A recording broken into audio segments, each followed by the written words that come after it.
Money view from the top के इस episode में आप सबका स्वागत है। नए साल की आप सबको बहुत बहुत शुभकामनाएं। इस साल की शुरुआत कर रहे हैं एक इक्विटी मार्केट के दिग्गज से, कृष्ण सांघवी, जो लगभग 20 साल से इंडियन शेयर मार्केट को अपने करियर के दौरान अलग अलग तरह से बहुत करीब से, पहले फंड मैनेजर थे, एनालिस्ट भी रहे हैं और अब चीफ इन्वेस्टमेंट ऑफिसर इक्विटीज के हैं महिंद्रा मैन्युलाइफ म्यूचुअल फंड के। बहुत तेजी से बढ़ रही है ये म्यूचुअल फंड हाउस। कृष्णा, बहुत बहुत धन्यवाद। हैप्पी न्यू ईयर आपको भी, और बातचीत करने के लिए बहुत धन्यवाद। आपने समय निकाला अपना। मैं जानता हूं इस वक्त बाजार में बहुत वॉलेटिलिटी है और नए साल में आप लोग सब कोशिश कर रहे होंगे कि अच्छे अच्छे स्टॉक्स खरीदें जिससे निवेशकों का वेल्थ बने। तो इस दौरान आपने समय निकाला, बहुत बहुत धन्यवाद आपका। मेरा सबसे पहला सवाल आपसे ये है कि पिछले 2-3 साल में हमने देखा है कि इक्विटीज में, चाहे वो डायरेक्ट इक्विटी हो या म्यूचुअल फंड के जरिए, एक बदलाव आया है। छोटे निवेशक चाहते हैं अब कि हम निवेश करें भारत के बाजार में, जो ऐसा पहले नहीं था और कुछ लोग ही इन्वेस्ट करते थे। तो एक तेजी आ रही है और इसमें अभी बहुत पोटेंशियल है, लेकिन फिर भी तेजी आ रही है, बदलाव आ रहा है। तो सबसे पहला सवाल यह है कि इक्विटी में निवेश करने से पहले कौन सी 2-3 चीजों का ध्यान रखना चाहिए एक छोटे निवेशक को? ना कि कोई मोमेंटम हो या कोई दोस्त कह रहा है जी चलिए इक्विटी में अच्छे पैसे बन रहे हैं, ये चलिए ट्रेडिंग कर लीजिए, इन्वेस्टिंग कर लीजिए, के बजाय क्या ऐसी 2-3 चीजें हैं आपके मुताबिक जो ध्यान में आनी चाहिए? Thanks Vivek, thanks for having me and yes, very happy new year आपको भी एंड अपने सारे दर्शकों को। तो आपने जो कहा वो सही है। इक्विटी मार्केट में लास्ट 3 साल में बहुत चेंजेस आई है। One of the primary change जो आया है वो है कि इन्वेस्टर प्रोफाइल बदल गई है। अगर हम 1 मिनट के लिए जनवरी 2020 में चले जाते हैं तो मेजॉरिटी इन्वेस्टर्स अपने अपने बिजनेस में व्यस्त थे, अपने अपने जॉब में बिजी थे। कोविड आया, कोविड की वजह से बहुत से लोगों को वर्क फ्रॉम होम करना पड़ा, और जैसे ही वर्क फ्रॉम होम करना पड़ा they became expose to market on a daily basis. और वो एक एक एक बहुत ही महत्वपूर्ण वेरिएबल है टू एनालाइज कि आजकल मार्केट्स में क्या बदलाव आए हैं लास्ट 2-3 साल में। तो मेरा सबसे बड़ा थॉट प्रोसेस ये है कि बहुत से इन्वेस्टर नए आए हैं बाजार में कि जो suddenly had a full time option to devote to market, because उनके जो बेसिक बिजनेसेस थे उसमें शायद बंद हो गए थे फॉर सम टाइम, या तो शायद इतना स्पेयर टाइम था कि वो अपना बेसिक काम शायद 3:30 के बाद भी कर सकते थे। और जब तक इक्विटी मार्केट चालू है तब तक दे वर बिजी एंजॉयिंग और participating in market. So some of these people became a investor for a shorter term time frame rather than long term. तो that is एक ही वेरिएबल है। तो एक एक साधारण सी बात यह है कि मार्केट में या लाइफ में आप कुछ भी चीज करें तो एक अपना अपना रिस्क एपेटाइट रहता है। अगर आप देखें हर कोई तो माउंट एवरेस्ट पे नहीं जाता है to climb on that journey. तो और जो जाते हैं उसके लिए ट्रेनिंग लेके जाते हैं, ऐसा नहीं कि आज मूड हो गया और कल सुबह हम निकल पड़े। तो something similar is in markets. Markets are having its own dynamics of basic understanding of companies, sectors, economy, geopolitics mix होती है कि जस्ट कोई कंट्री में अगर डिमांड बढ़ गई या सप्लाई बढ़ गई उसकी वजह से हमारे कंट्री में, हमारी कंपनी में जो प्रॉब्लम आ सकती है या बेनिफिट आ सकता है, उसकी जो लिंकेज है उसके लिए थोड़ा थोड़ा अंडरस्टैंडिंग चाहिए, थोड़ा ट्रेडिंग चाहिए, एंड बिगेस्ट पार्ट है कि टाइम चाहिए। आपको टाइम कमिटमेंट करना पड़ता है। आप सिर्फ मॉर्निंग का अखबार पढ़ के या इंटरनेट पे कुछ गूगल सर्च करके डिसाइड नहीं कर सकते। तो अगर आप इन्वेस्टर एंगल से देखें तो काफी बेसिक आइटम है जो मैं बता रहा हूँ, शायद लगेंगे कि बहुत ही सिंपल है, लेकिन वो simplicity is the best policy जो हम बहुत बार हमने सुना है, देखा है। तो सबसे पहले इन्वेस्टर को डिसाइड करना है कि मेरा रिस्क एपेटाइट क्या है, मुझे कितनी रिस्क लेनी है, मेरी टाइम फ्रेम क्या है। अगर मुझे 6 या 12 महीने के लिए इन्वेस्ट करना है वर्सेस 6 साल के लिए इन्वेस्ट करना है, that decides the choice of stock, choice of companies. मुझे इक्विटी में एलोकेट करना है कि इक्विटी के बाहर करना है। अगर मुझे नेक्स्ट 6 महीने में मेरे कमिटमेंट से कुछ and I want the money back, then for my time frame शायद इक्विटी मार्केट इतनी महत्वपूर्ण एसेट एलोकेशन की जगह नहीं है जितनी शायद और कोई हो सकता है। शायद लिक्विड फंड हो सकता है, शायद बॉन्ड फंड हो सकता है, शॉर्ट टर्म बॉन्ड फंड हो सकता है। तो आई थिंक वो एक है हमारी खुद की रिस्क एपेटाइट, हमारी खुद की टाइम फ्रेम, हमारे गोल्स क्या है, and maybe that decides number one is asset allocation to equity. और उसके बाद में जो सेकंड राउंड ऑफ एलोकेशन आता है विद इन इक्विटी, एंड वो है कि हम लार्ज कैप फंड्स में इन्वेस्ट करें, मिड कैप में करें, स्मॉल कैप में करें, हमारी चॉइस से करें, या तो हम ऐसे फंड मैनेजर्स को दे, ऐसे फंड्स में दे कि जहाँ पे फ्लेक्सिबिलिटी है कि जो आप फ्लेक्सी कैप में अगर इन्वेस्ट कर दिए तो फंड मैनेजर को आपने भरोसा दे दिया कि आप अपने हिसाब से large cap, mid cap, small cap का एलोकेशन चेंज कर सकते हो।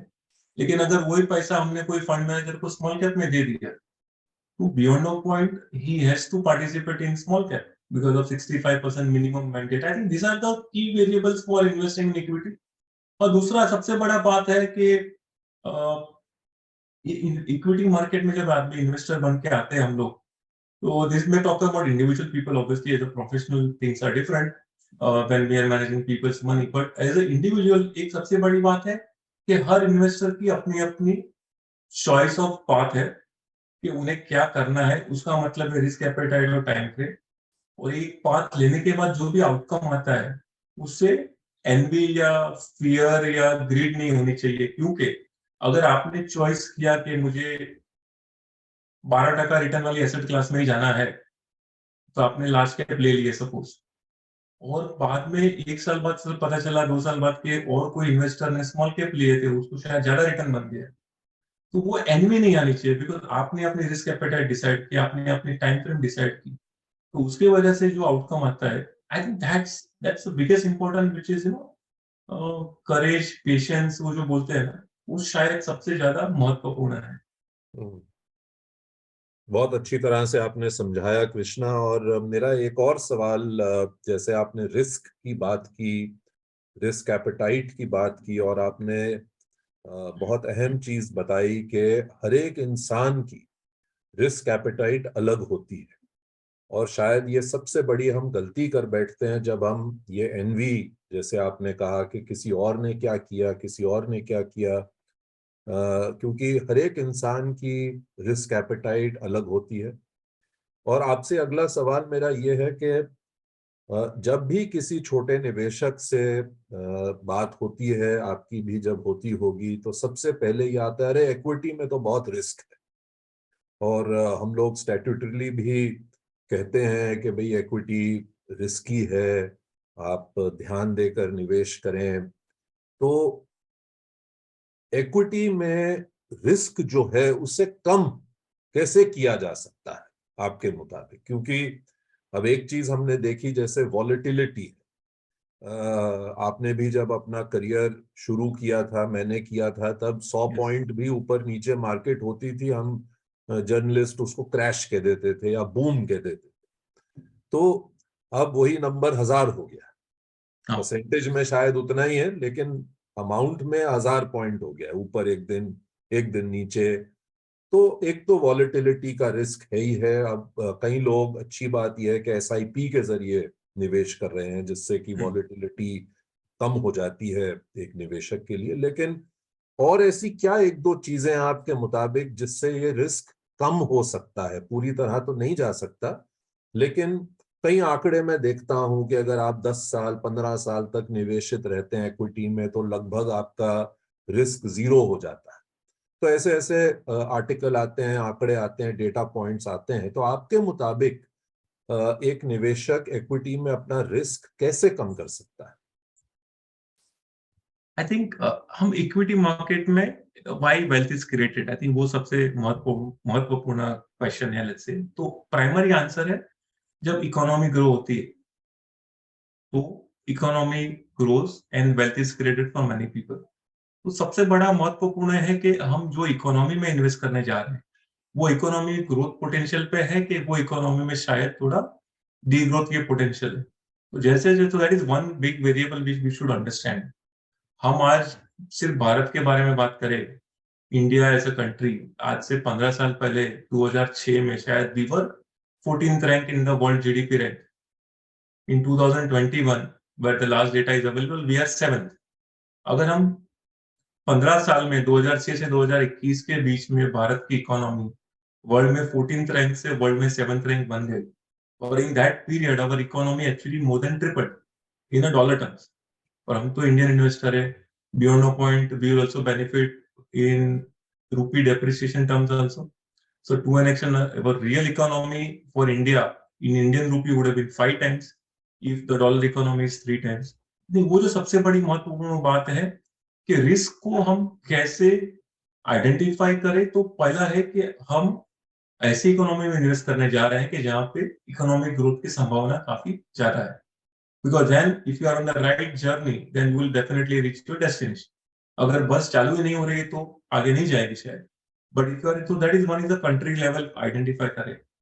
Second way to understand risk is ये change the time frame slightly to allow things to grow. अगर आप 1 साल के एंगल से इन्वेस्ट करते हो या 5 साल से करते हो, तो ऑब्वियसली 5 साल में कोई भी एक्टिविटी को ग्रो होने का ज्यादा टाइम मिलता है। तो that is the second part which is a time frame elongation. Third is आपने जो बताया वही systematic investment, which is nothing but in a way trying to take benefit of volatility। हमने मार्केट में देखा है, इकोनॉमी में देखा है, लाइफ में भी देखा है, ऐसे बहुत से टाइम्स आते हैं कि जहाँ पे 3 महीना 6 महीना 12 महीने का पैच जाता है कि जहाँ पे things don't play out as per what you wanted, but that is in a way the best time. Because अगर वो लॉन्ग टर्म जर्नी पे कंफर्ट है कि ये इकोनॉमी राइट है, ये इकोनॉमी खुद के लिए वैल्यू क्रिएट कर रही है, उसके मेंबर्स यानी इंडिविजुअल सिटीजन्स के लिए कर रही है, हमारी पर कैपिटा इनकम बढ़ने वाली है, तो those opportunity which is a part of volatility in market is what we should actually enjoy by investing more. उसको जो हम सिस्टमैटिक इन्वेस्टमेंट कहते हैं। मैं भी और एक चीज बताना चाहूंगा, शायद जो हम फंड मैनेजर शायद ज्यादा करते हैं हमारे प्रोफेशनल रोल में in the funds, that instead of doing only systematic investment we can actually start calling it smart investment। And what is the small difference? Smart is आप आइडेंटिफाई कीजिए अपने price point, उसके वो level पे आप invest कर दीजिए। Systematic actually says that हर महीने की 5 तारीख 15 तारीख को हम इन्वेस्ट करेंगे, उसके बदले थोड़ा चेंज कर सकते हैं क्या कि यहाँ पे बोलेंगे कि भाई अगर इंडेक्स ये लेवल पे है तो हम इसमें उस दिन इन्वेस्ट कर लेंगे, अगर उस दिन इंडेक्स ज्यादा है तो शायद will wait for over time. और जिस दिन मार्केट अगर वो लेवल पे आ गया जहां पे हम चाहते हैं, बिकॉज वॉलेटिलिटी में लाइक हमने इस साल में भी देखा है इन इन CY22 equity market actually fail nearly 20% और मे बी 18% फ्रॉम टॉप। तो कभी कभार ऐसा होता है कि जब मार्केट में शार्प करेक्शन आ जाती है, उस दिन the same systematic investment can actually be made smart investment. हम प्राइस फॉल के लिए वेट कर रहे थे, वो प्राइस फॉल आ गया, तो why not benefit from the same volatility which we anyway wanted. The reason to do SIP was volatility। I think these are the 3-4 easy ways to identify the economy। आप right economy में हो, आपने थोड़ा valuation या price point पे एक range बना लिया है अपना खुद का इन्वेस्टमेंट का, and last can be some sort of understanding of economy। like हमने एक एनालिसिस की थी, हमने एक इंडिया में large cap small cap mid cap करके जो 3 ब्रॉड कैटेगरी ऑफ इन्वेस्टमेंट्स है, हमने देखा है कि हर तीनों सेक्टर ऑफ कंपनीज की अपनी अपनी इकोनॉमी लिंकेज है। जब कोई लार्ज कैप कंपनी आगे बढ़ती है तो उसकी इकोसिस्टम में जो भी उसके वेंडर्स है वो स्मॉल कैप वाले रहते हैं, नॉर्मल वो भी आगे बढ़ते हैं, बिकॉज उन्हें भी ग्रो करना पड़ेगा तभी लार्ज कैप कंपनी अपनी ग्रो करेगी। Similarly, on a consumption side also, lot of large cap companies have mid and small cap companies are primary customers, because large cap company especially metals में हम देखे, petrochemicals में देखे, तो उनकी जो कस्टमर है वो वही रॉ मटेरियल लेके उसके लेट्स से पाइप बनाते हैं। As a easy example, steel के भी पाइप बनते हैं, प्लास्टिक से पॉलीमर से भी बनते हैं। So those companies also benefit when the large companies grow.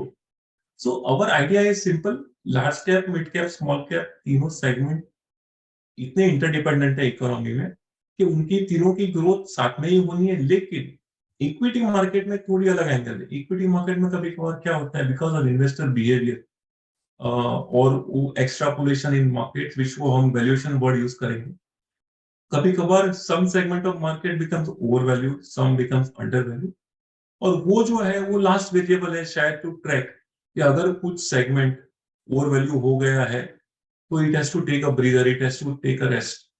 You have a situation for next 6 महीना 12 महीना शायद वो सेगमेंट में रिटर्न नहीं बनेंगे, then one can think of saying okay, now is it time to move to, like now I'm making CY22 clearly. Small cap was negative by 10-12%, but if and mid cap large cap was Nifty was let's say 4-5% up. If you go to CY21, Nifty was some 24% up and small cap was up 59%. तो अगर आपने CY21 में 59% return बनाया है सिर्फ index में, मैं funds की बात नहीं कर रहा हूँ जहां पे अल्फा होती है, सिर्फ इंडेक्स में 59 बना है, तो आपको पता है कि 59 शायद लॉन्ग टर्म एवरेज से बहुत ही ज्यादा है एक साल में। तो why not take a breather, why not do your own I know risk assessment और स्मार्ट इन्वेस्टमेंट, सेइंग के can I do something different for maybe next 12-18 months and possibly come back.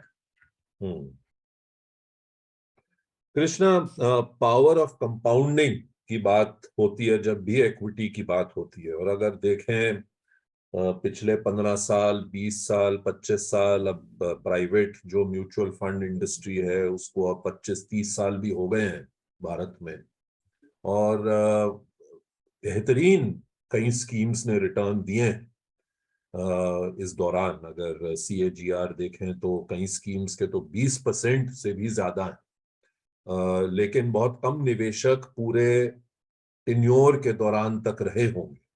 कईयों ने राह में ही साथ छोड़ दिया उस स्कीम का। तो पास्ट तो अब पास्ट है, उसकी बात अब कर नहीं सकते, लेकिन आज ये सवाल मन में उठता है, जो नौजवान जो यंग बॉयज और गर्ल्स हैं, लेडीज और जेंटलमैन हैं, यंग हमारे एडल्ट्स हैं, पीढ़ी है हमारी, वो ये कहती है कि आज अगर हम 20-25 साल के लिए निवेश करें, 20-25 साल कह रहा हूं आपसे कृष्णा, तो क्या जो हमने पिछले 20-25 साल में एक ग्रोथ देखी म्यूचुअल फंड रिटर्न्स में कॉर्पोरेट इंडिया में, क्या वो रेप्लिकेट हो सकती है आपके मुताबिक अगले 20-25 साल में? चलिए बहुत ज्यादा लंबा टाइम दे रहा हूं, आप अगर 10-15 साल भी लें या 5 से 10 साल लें, क्या आप और आपके फंड मैनेजर्स बुलिश हैं कि भारत की स्टोरी जो है, इंडिया इंक की जो स्टोरी है, वो स्ट्रांग रहेगी और उसमें हालांकि उतार चढ़ाव आते रहेंगे, इक्विटी मार्केट है और ग्लोबल, अब किसको पता था वॉर हो जाएगी रशिया और यूक्रेन के बीच में, तो ऐसी स्थितियां आती रहेंगी, लेकिन 5 से 10 साल में आप और आपके फंड मैनेजर्स क्या बुलिश हैं भारत पे? तो clearly we are very bullish on India Bharat story for next 10 years maybe at least। और स्टोरी की सबसे बड़ी क्राइटेरिया वही है कि इकोनॉमी ग्रो हो रही है कि नहीं है। तो जो मैंने पिछले प्रश्न में बताया कि 2006 में इकोनॉमी नंबर 14 थी, आज नंबर 7 है इन 2021। I think the macro story is simple, वो नंबर 7 से हम we will be number 3 in next 3-5-7 years depending on which analyst estimate you take or which agency you say।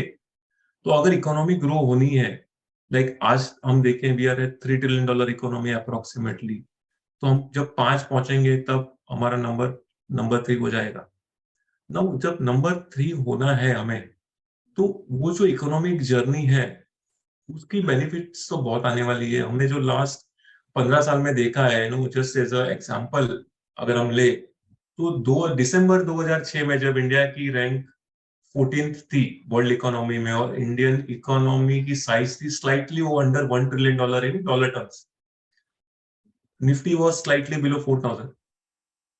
Now today I am using December 21 data of 15th of the 7th rank, economy में slightly over $3 trillion, और Nifty हम देखें तो आज शायद 18,000 है, while we are speaking maybe 1 year back it was 17,500 और something. I think macro picture is simple. जिस तरह से इकोनॉमी ग्रो हुई है लास्ट 15 साल में, हमने सब ने and I am discussing only Nifty, not individual stocks या मिड एंड स्मॉल, वहां पे तो वेल्थ क्रिएशन शायद ज्यादा हो ही रहेगी। तो आइडिया इज सिंपल, इकोनॉमी जब ग्रो करती है सबकी इनकम लेवल्स बढ़ते हैं, और एक इकोनॉमी में दूसरा प्रिंसिपल बहुत सिंपल है कि my expense is somebody's income, and when I spend somebody earns. फिर जब वो अपने इनकम से वो खर्चा करते हैं, किसी और की इनकम बढ़ती है, जो cumulative effect is very powerful. उसको मनी मल्टीप्लायर भी शायद बोल सकते हैं इन वेरी इजी लैंग्वेज, कि जैसे इकोनॉमी ग्रो हो रही है, सबकी इनकम बढ़ रही है, सबकी कंजम्पशन पावर चेंज हो रही है। So I think economy wise we are in the right track. So that macro picture is perhaps very good, कि कंपाउंडिंग प्राइमरी रीजन आती है इकोनॉमी से। दूसरी रीजन आती है कंपाउंडिंग की शायद है ऑल्टरनेट एसेट क्लास से। तो उसमें एक थोड़ी बहुत एनालिसिस हमें करनी चाहिए कि इंडिया हिस्टोरिकली एक was a high interest rate economy. हम लास्ट 15-20 साल के बारे में देखें तो हमने शायद there was a time where PPF which was an alternate investment for many people was giving 12% return. आज से 20 साल पहले rate was 12%। Slowly over time it has now become 7.5-8%। तो कभी कभार एक जो इकोनॉमी लिंकेज रहती है कि जब PPF rates were 12, you were expecting, let's say, 4 or 5% higher return in equity because of risk-adjusted return being higher. शायद जब same rates become 8% or the comparable reference changes, your absolute number-wise, your expectation return can marginally come down. But the core principle does not change. Economy is a growth asset. Equity is a growth asset. As economy grows, you typically deliver better returns over this 5-10 year time frame. And जब आपने बताया कि volatility is nature of markets, volatility comes from nowhere in the sense कि अगर हम Feb March 2020 में जाएंगे तो all of us saw that sharp 30-35% drop in equity markets, but reason किसी ने सोचा नहीं था कि it can happen because of a virus called COVID. तो वो opportunity, you can call it or you can call it some aberrations in markets to happen. तो शायद ऐसा है कि नेक्स्ट 5-10 साल की जर्नी में हम देखते हैं तो ऐसा सिचुएशन शायद फ्यूचर में भी आ सकते हैं। और अगर हम लास्ट 15-20 साल की रियल हिस्ट्री देखे फाइनेंशियल मार्केट की, तो every 4th-5th year we have some great chance to buy equity at a low price. 2008-9 देखें, 2013 में देखें, 2016 एंड में देखें, या 2020 में अर्ली पार्ट में देखें, every 4-5 years we got this chance and immediately we made a lot of money. I think that macro picture is there. So we are extremely bullish on both the fronts. One is economy. Economy will grow, and as economy grows, we will have better opportunity to invest. Second, part also we are bullish is that equity will continue to deliver that risk-adjusted return better than what typical assets on a fixed income side does. But yeah, little bit you have to be careful के time frame हम 5 साल 10 साल के बारे में बात कर रहे rather than next 6 महीने बाद। हमसे बातचीत करने के लिए बहुत बहुत धन्यवाद कृष्णा। आपने इतनी अच्छी तरह से पूरे अपने तजुर्बे के साथ एक्सप्लेन किया हमारे दर्शकों को, डेली हंट के दर्शकों को। बहुत बहुत धन्यवाद आपका, और आपको मेरी बेस्ट विशेस कि आप आने वाले सालों में निवेशकों के लिए अच्छी वेल्थ बनाएं। जो आपका हम करते जा रहे हैं पिछले 20 साल से, उसको आगे बढ़ाएं। बहुत बहुत बेस्ट विशेस आपको, और thank you very much. Thanks, Vivek. Happy investing, everyone. Thank you.